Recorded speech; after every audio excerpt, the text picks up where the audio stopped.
নমস্কাৰ, মই সুজিতা লেডিজ ফেশ্বনৰ পৰা আজি দহিৰ ডিজাইন এটা দেখুৱাইছোঁ আপোনালোকৰ ওচৰত।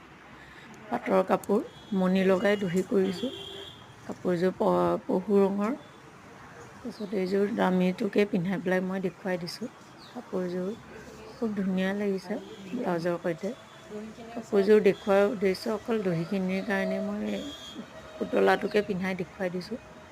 পিংক কালাৰৰ দহি কৰিব দিছিলে মণি লগাই পেলাই। আৰু আপোনালোকে মোৰ চেনেলটো চাই ভাল পায় যদি ছাবস্ক্ৰাইব কৰি দিব, কমেণ্ট এটাও কৰি দিব, যাতে মই আৰু ভাল ভাল ডিজাইন এনেধৰণে আপোনালোকৰ ওচৰত দি থাকিব পাৰোঁ।